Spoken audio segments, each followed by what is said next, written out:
Ayan, ito po yung sa para feeding program ko po. Pero,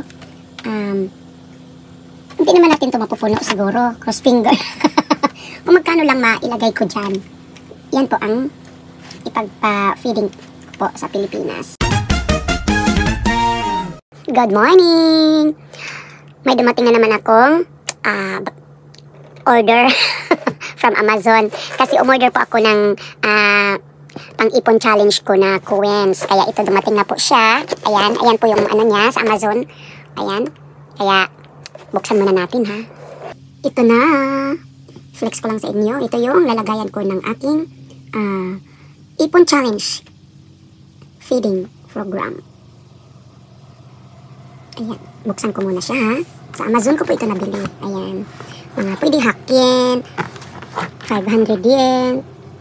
Kahit magkano ilagay mo na coins dyan pwede. Buksan ko muna. Ito po. Ang laki. Wow! Sobrang laki naman to. Ayan po siya. Yan, may laman na siyang 500 yen. Ayan, yung coins dito. Dagdag tayo. Lagay yan dito. Push mo lang. Ayan. Madagdagan po yan. Ayan, naging 1,000 yen na po siya. Dagdag na yan sa. Ayan. Magka-count po siya. Ayan, 1,500 yen. Ayan, ito po yung sa para feeding program ko po. Pero, hindi naman natin ito mapupuno siguro. Cross finger. Kung magkano lang mailagay ko dyan. Yan po ang ipagpa-feeding ko po sa Pilipinas. Yung napipili kong bigyan ng aking ipon challenge. Ayan. Alam nyo ba, pag napuno ito, magkaroon ito ng 100 coins.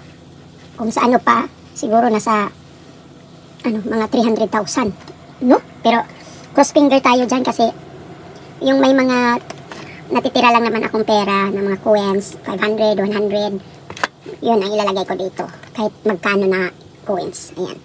Yan po ang ginagawa ko po guys. Yan po yung bago ko na namang toys.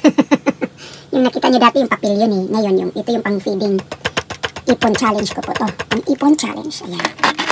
Kahit paano diba? Kaysa naman ibili natin kung mga ano-anong mga anik-anik dyan eh. Di ipunin na lang.